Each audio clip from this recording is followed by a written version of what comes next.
All right, so having the perfect skincare routine is actually pretty simple. All you need is a few things. Number one, use a moisturizer. Number two, use some kind of sunscreen every day. Number three, use some kind of retinoid every evening. Feel free to wash your face with a cleanser if you really want to. And in fact, you can do 2-in-1 and you can get this sunscreen moisturizer combination. And that is all you need to know to get a really solid skincare routine going. But okay, let's go a little bit deeper into the details. Like, why should we have a skincare routine in the first place? And then what is the scientific evidence that these are the sorts of products that we should actually care about? Well, there's two main reasons. Number one, for healthy skin, and number two, for pretty skin. And a question that I like to think about is, what are the actions that I can take right now, today, that my future self would be very glad for? So in theory, if I can find the perfect evidence-based productive skincare routine that helps me maximize my skincare results with minimum effort, then I'm winning in terms of health and also in terms of looks. The problem is that there are millions of skincare products out there, like avocado face masks and charcoal cleansers and LED therapy and snail slime face cream. Slather on the slime. Now, I trained as a doctor, but I'm not a skincare specialist, so I've enlisted the help of my friend and New York trained dermatologist, Dr. sr7te, to find out exactly what we should actually be doing to get good skin. And apparently, to get like 90% of the results, all we have to do is follow 3 or 4 simple rules and we'll do absolutely fine.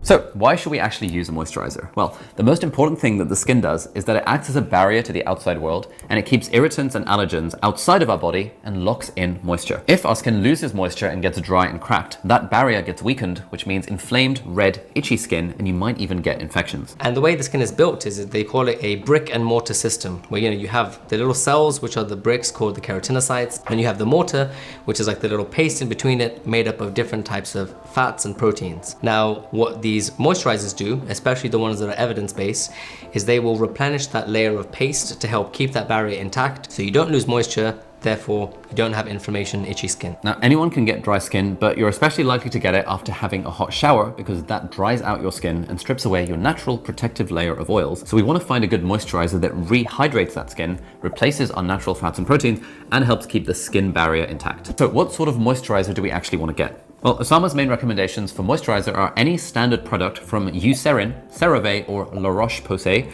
mainly because those are huge companies that have the budgets to do lots and lots of research and quality control on their products. I firmly believe no skincare product should ever cost more than $30. Because anything beyond that point is you're paying for the fluff. The active ingredient and getting something effective can always be done for less than $30. So what products do I use? Well, my main dedicated moisturizer is from CeraVe, and I use CeraVe PM for moisturizing in the evening. It's very nice, it's very chill, it's available absolutely everywhere, it's reasonably priced, and it feels really nice on my skin. And then in the mornings, I use the Altruist Dermatologist Face Fluid SPF 50 moisturizer, which is a moisturizer combined with sun cream. And this brings us to rule number 2 of my productive skincare routine, which is to use a sunscreen every single day. Well, have a look at this case report from the New England Journal of Medicine, which is one of the most prestigious medical journals in the world. They looked at this truck driver who'd spent 28 years working with just the left side of his face being exposed to sunlight through the driver's side window. He's 69 years old in this photo, but the researchers said that the left side of his face, which has a bunch of wrinkles and damage from sun exposure, is apparently more like what you'd expect from an 86-year-old skin. That's what the sun does to your skin if you're regularly exposed to it without any protection. And that happens even if you never actually get sunburnt, but you just tanned. Technically, this is called photoaging or dermatoheliosis, and it happens because the sun is constantly bombarding us with UV radiation that mutates the DNA in our skin cells. And then in the long term, the more of this UV light that we're exposed to without protection, the more we get wrinkles and dark spots from that DNA mutation. And that DNA mutation can also lead to skin cancer, which is ultimately just unrepaired DNA mutations that snowball into cancer. So what sunscreen does is it gives you an extra layer of that protection, so that not relying upon your own pigment, your own melanin, instead we're giving a physical barrier which will stop genetic mutations being created by the sun. And not only is that great for preventing skin cancer, also it prevents things like photoaging. All right, so what sort of sun cream should you get? Well, there's loads of different options on the market, but there's mainly 3 things that you want to consider here. Well, the first thing you want to look for is that you want to find a sunscreen that's broad spectrum. Now, back in the day, people used to think that it was only UVB rays that actually damaged our skin, but now we know that it's UVA rays and also UVB rays, and broad spectrum sunscreen has protection for both sorts of rays and therefore gives you the maximum protection. Now, some sunscreen is is physical and some is chemical, it doesn't really matter which type of variety you go for. What matters is that the SPF is high enough, and that is the second thing that we need to look out for. Now, the actual SPF number of the sunscreen refers to how much longer it would take for the sun to make your skin go red with the sunscreen on compared to without the sunscreen on. So if it would normally take 1 hour of direct sunlight on your cheeks to make them a little bit red, then in theory with SPF 15, it would take 15 hours if you got exposed to the exact same amount of sunlight. But it's not quite that simple, and there's extra issues that we do want to consider with SPF. Firstly, we don't need to actually burn for the sun to damage our skin and cause aging. We want to be protected well before our skin actually gets physically red. Secondly, the SPF is calculated based on a pretty thick amount of sun cream actually going on the skin. I do say don't go below 30 typically. The number that you get on there, you never truly get that level of protection based on how normal people wear it, because it would rely upon like a pretty thick layer of sunscreen like caked on there. Most of us will be getting around like say 60% of that true SPF protection factor. So if you use a 50, you'll actually get a 30. If you use a 30, you'll get a 15 kind of thing. And finally, in reality, we sweat and smudge our faces all the time, which takes away a lot of our sun cream protection during the day. So in an ideal world, we actually want to top up our sunscreen every few hours. I don't personally bother with this, but what I do try and do is I use a high SPF like SPF 50, because chances are even with SPF 50, I'm only really likely to get SPF 30 or 20 or 15 levels of protection. Now, the final thing to think about with sun cream is comfort. And the issue with the max SPF sunscreens is that they can be uncomfortable or make you look like you're wearing this sort of white pasty makeup. And the thing we want to bear in mind is that some SPF is way better than no SPF. So actually an SPF 30 sun cream that you actually like and feels comfortable on your skin and that you're actually going to wear is way better than the state-of-the-art gold standard SPF 100 sun cream that you buy once and then never really use because it makes you look like a clown. Right, so what products do I actually use? Well, in the mornings, I use Altruist Dermatologist Face Fluid, which has SPF 50 built into a moisturizer, so that's what I use on my face. This one costs about $11 here in the UK. And then usually on my body, I will also use the Altruist Dermatologist Sun Cream with SPF 50, and this is what I use on my arms, on my legs, on my neck, on my shoulders, whatever, especially if it's a very sunny day and I'm going out in t-shirt and shorts. And this one's actually really cheap. It's about $4 or £5 here in the UK, but to be honest, you can find whatever product works for you in your country. It doesn't really matter.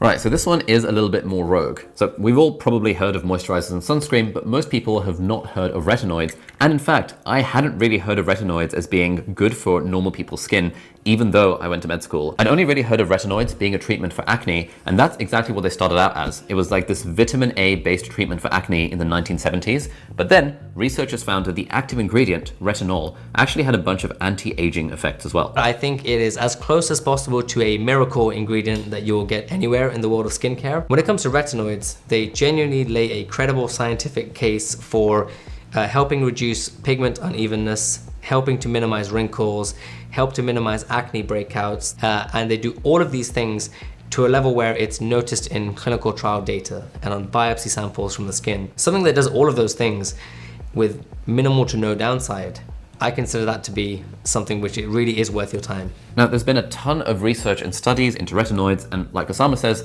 they've pretty consistently found that when you apply a strong enough retinoid for a long enough time, then there's three main positive effects that you get. Firstly, retinoids reduce wrinkles by promoting the growth of collagen and elastic fibers in the dermis, or the thick middle layer of our skin. And if we have enough collagen and elastic fibers deeper down in our skin, then it gives our skin a healthy, young-looking structure. Aging and UV damage makes us lose these collagen fibers, and that's what makes our skin sag and look old. The second positive thing that you get from retinoids is that they reduce uneven pigmentation, i.e. like dark or discolored spots that you get on your skin, particularly, again, from sun damage. And thirdly, retinoids also make our skin cells regenerate faster, which means our skin consistently looks fresh and new. So overall, basically, retinoids make most people's skin look younger and smoother and healthier. So if, like me, you do want to start using a retinoid, then remember that you are playing a really long game because it does take a long time to see results. And to be honest, when you're young and you don't really have that many wrinkles, I think it's mostly preventative rather than kind of curative, as it were. And the thing with retinoids is that they can also make some people's skin feel a little bit more sensitive. It can make your skin peel, and it can sometimes make your skin feel a little bit painful. And that's why a lot of people don't actually stick with it long enough to see the benefits. So what sort of retinoid should you get? Now, this is where it kind of gets complicated because retinoids actually come in different types of strength levels. Now, the first big one is retinols. Now, retinols are part of the retinoid family, but they are the weaker version. Now, if you see any kind of skincare product labeled anti-aging and you can get it over the counter, it usually has some kind of retinol in it, i.e. the weaker version of a retinoid. Then we have retinoids, which are stronger and they're generally prescribed by a doctor, and tretinoin is one of the most common ones and the one that I use. You'll see a bigger change with retinoids than retinols because they're stronger, but the side effects can potentially be stronger as well, like peeling and dry skin and like a little bit more sensitivity. So if you are going for a retinoid, then it is worth it to be a little bit more careful with these and maybe even consult a doctor before actually starting to use one. What I always tell people is when you're using a retinoid at the beginning,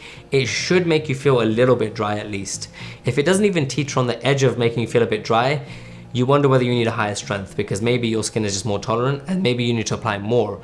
Because it should be, especially at the beginning, it should be like, oh, I feel a little bit dry today. Like I need to put on more moisturizer since I started my retinoid this first week. And if you don't feel that, it's probably not strong enough for you. The over-the-counter retinoid-based product that Osama recommends for beginners is Differin Gel, which costs about $20 and has a slightly newer type of retinoid in it called adapalene, which causes less irritation than a lot of other retinoids. But because that one's kind of hard to get in the UK, the one that I get is actually from a place called Dermatica, which is like this online consultation-y type thing. They do an online consultation with you, you send them some pictures of your skin. It's a bit of a faff initially because technically a doctor has to review those images and prescribe it for you, at least here in the UK. But then once you've been prescribed it, they just send you it every month. I've been getting the deliveries for about 7 months now. So I initially started on a 0.025% tretinoin, and then over the last 7 or 8 months, it's been upped to 0.1% tretinoin, which is like a decent level of strength for a retinoid. And remember, the general recommendation for retinoids is to start with a tiny pea-sized amount every other night, and then work your way up to once a night using lots of moisturizer at the same time, and this helps keep your skin from drying out. So when it comes to cleansers, it's basically water is good at, removing debris, but a cleanser is supposed to kind of help to remove some of the oils that might stay on your skin that are hard to remove with just water. Some dermatologists say that if you're using lots of heavy cosmetics or if you have visible dirt or like loads of sweat on your face, then yeah, you can use a cleanser. But actually for most people, you could just clean your face using water without needing to worry about these kind of products. Anecdotally for me, I find that on days where I'm consistently using my cleanser morning and evening, those weeks I tend to get a lot less breakouts of like random shit on my face. Like I tend to get kind of troubled areas around the nose and stuff.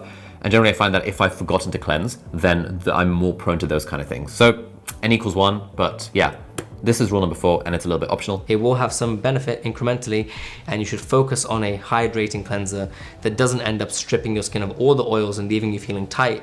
It should end up being very gentle and in the end your skin should actually feel more moisturized even after having cleansed it. So a hydrating cleanser like this one is going to remove the oily stuff without theoretically stripping away all of your skin's natural oils. And it'll also usually contain special ingredients like hyaluronic acid, which apparently keeps your skin hydrated, and ceramides, which is what all the CeraVe products include, which are basically fats that replace some of your skin's natural oils so you can lock in moisture and keep that skin barrier intact while also having a cleanser. So the one that I use is the CeraVe Hydrating Cleanser. It's pretty reasonably priced and you can get it from most places. And what I like about the CeraVe products is that they're very like chill. They're not like trying to overly wow you with the avocado extract or the hero ingredient. It's just literally, it looks like medication, and that's what skincare really needs to look like. It doesn't need to be as fancy as a lot of these other really expensive products that we get sold by random influencers. So here is my overall productive skincare routine, adding up all of this evidence-based stuff. In the morning, I wake up and I shower and I cleanse my face in the shower with the CeraVe Hydrating Cleanser.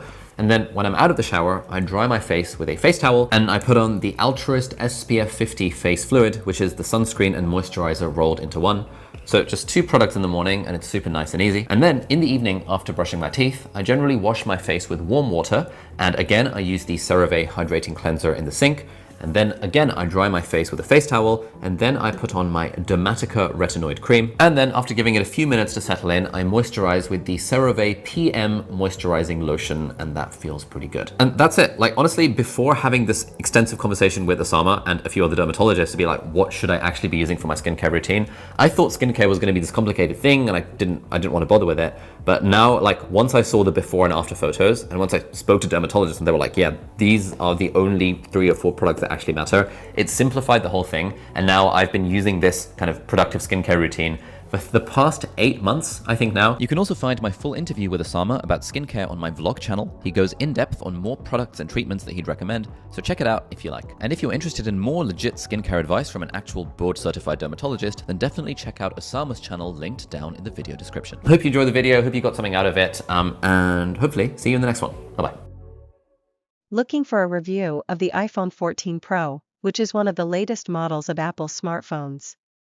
Here are some of है जितनी ख्वातीन के लिए। मर्दों की जल्द तेलपन, मुहासों और हसासियत का शिकार हो सकती है। मर्दों की जिल्द की देखभाल के बुनियादी मामूलात के लिए कुछ ज़रूरी निकात ये हैं। 1. क्लींजिंग ख़ास तौर पर मर्दों के लिए डिज़ाइन करदा नरम चेहरे की सफाई का इंतखाब करें। अपने चेहरे को दिन में 2 बार धोएं, सुबह और रात, गंदगी, तेल और नजासत को दूर करने के लिए। 2. एक्सफोलिएशन जिल्द के मुर्दा खलियों को हटाने, शीदों को बंद करने और हमवार रंगत को फ़रोग़ देने में मदद करता है। हफ्ते में 1-2 बार चेहरे का स्क्रब एक्सफोलिएंट क्लींजर इस्तेमाल करें। 3. मोना शेव करने वाले मर्दों के लिए जिल्द को सही तरीके से तैयार करना बहुत ज़रूरी है। जिल्द को चिकना करने और जलन या उस तरह जलने से बचने के लिए आला किस्म की शेविंग क्रीम या जेल का इस्तेमाल करें। बालों की नशोनुमा की समत में तेज़, साफ उस्तरा और शेव इस्तेमाल करने पर गौर करें।